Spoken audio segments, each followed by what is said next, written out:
말씀의 제목은 예수 그리스도의 탄생입니다. 예수님 탄생 기사에 대해서는 사복음서 중 오직 마태와 누가만이 기록하고 있는데 이 둘 사이에는 내용과 관점상의 차이가 있습니다. 마태는 예수님 탄생과 관련하여 동방박사와 경배가 되어 있고요. 헤롯의 유아 학살 등을 언급함으로써 예수께서 만왕의 왕으로 오셨으나 자기 백성들로부터 배척당하셨음을 강조하였습니다.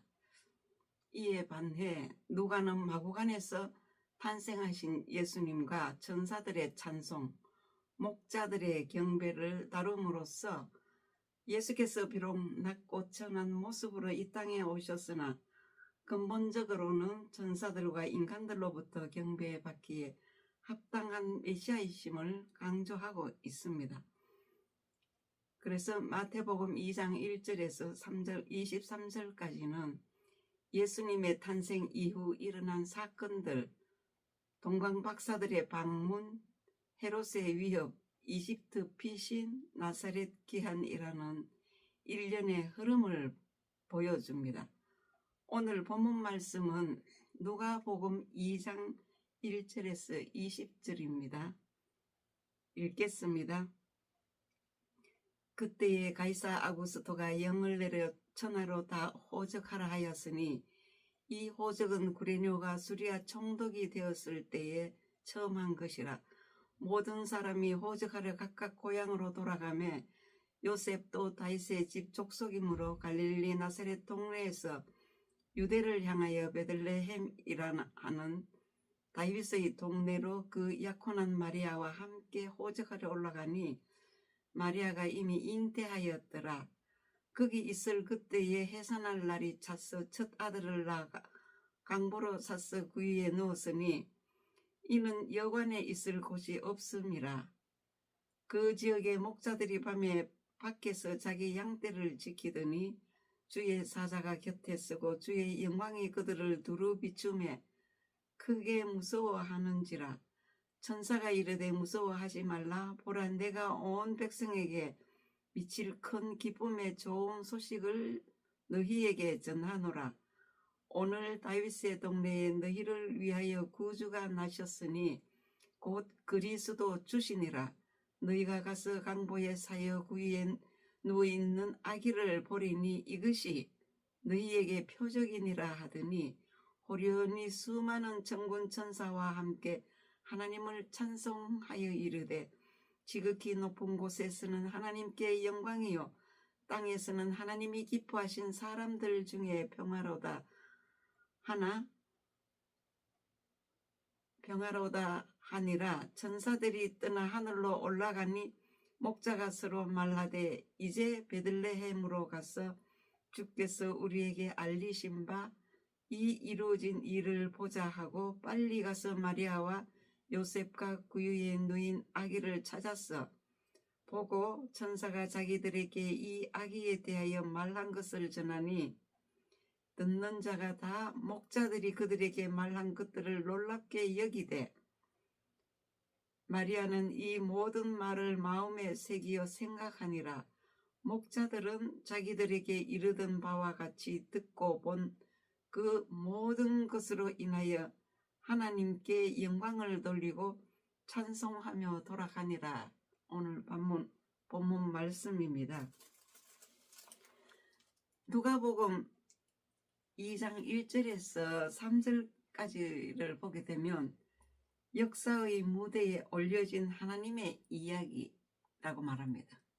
이야기입니다, 사실. 예.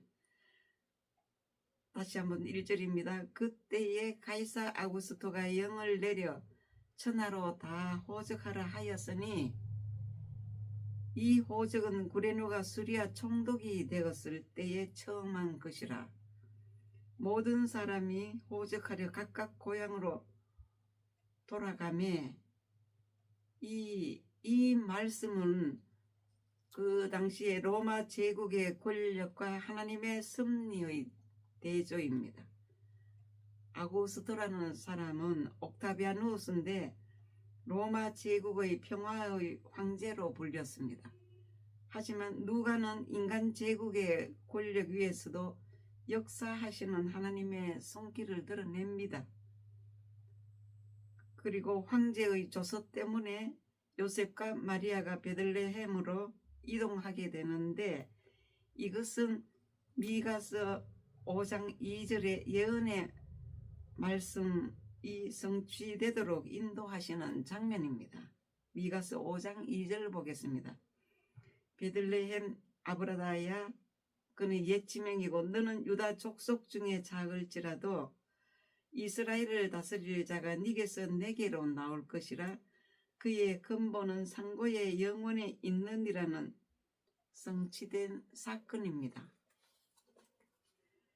당시 로마에서는 14년마다 한 번씩 인구조사를 실시했는데, 그 조사는 각각 고향에서 하는 것이 관례였기 때문에 요셉과 마리아도 고향 베들레헴으로 갔었던 것입니다.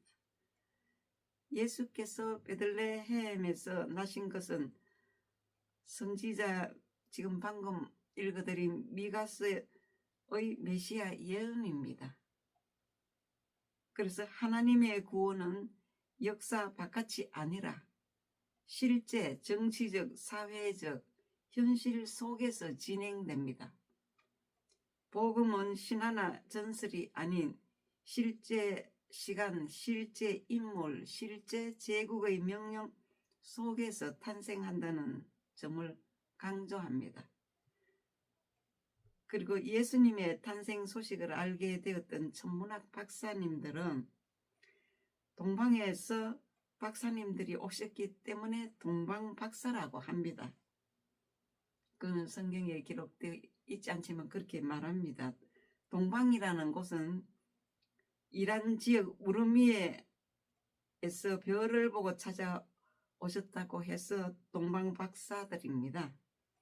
아기 예수께 경배하러 오셨을 때를 소개하자면 마태복음 2장 11절에 예수 탄생 소식을 듣고 오는 시간이 약 4개월 후 베들레헴에 도착했다고 합니다. 여기까지만 말씀드리고 이 베들레헴이라는 지명을 간단히 소개해 드리겠습니다.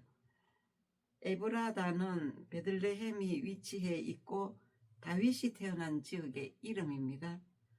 다윗의 출생지 유다 베들레헴 에브라시입니다. 창세기 48장 7절에 있습니다. 그리고 사무엘상 17장 12절에는 다윗은 유다 베들레헴 에브랏 사람 이세라 하는 자의 아들이었다고 기록하고 있습니다. 다윗은 유다 지파에 속한 베들레헴 성읍 주변에 위치한 에브라다입니다. 에브라다 마을에 살았던 사람이었습니다.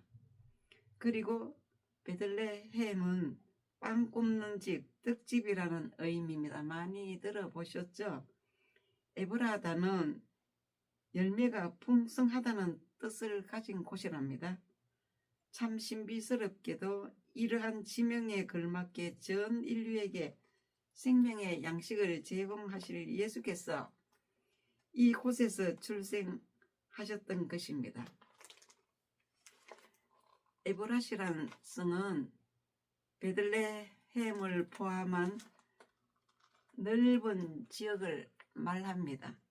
다윗이 어린 시절에 양을 치던 들판입니다. 또한 사건이 있습니다.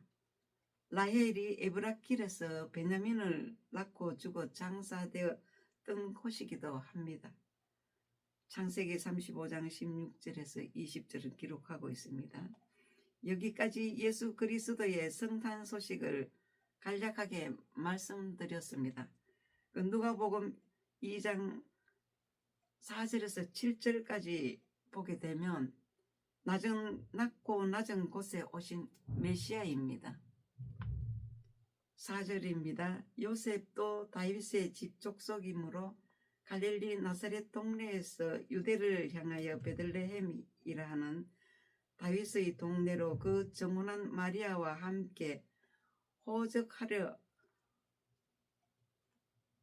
올라가니 마리아가 이미 잉태되었더라. 거기 있을 그때에 해산할 날이 차서 맏아들을 낳아 강보로 사서 구유에 누였으니 이는 여관에 있을 곳이 없음이라고 했습니다. 이 구유라는 곳은 이스라엘은 말이 귀하기 때문에 마구간도 없습니다. 그냥 짐승의 자는 곳입니다. 우리가 말하는 우리입니다. 당시 조그마한 베들레헴에는 여관이라는 곳도 없었습니다. 예를 들면 응접실, 사랑방 등에도 사람들이 꽉 차 있었기 때문입니다. 그때 많은 사람들이 고향에 호적하러 왔기 때문에 어디 해산할 곳이 없다고 지금 이렇게 구차하게 설명하고 있습니다. 그래서 낮고 낮은 곳으로 오신 메시아는 다윗의 후손으로서의 메시아입니다.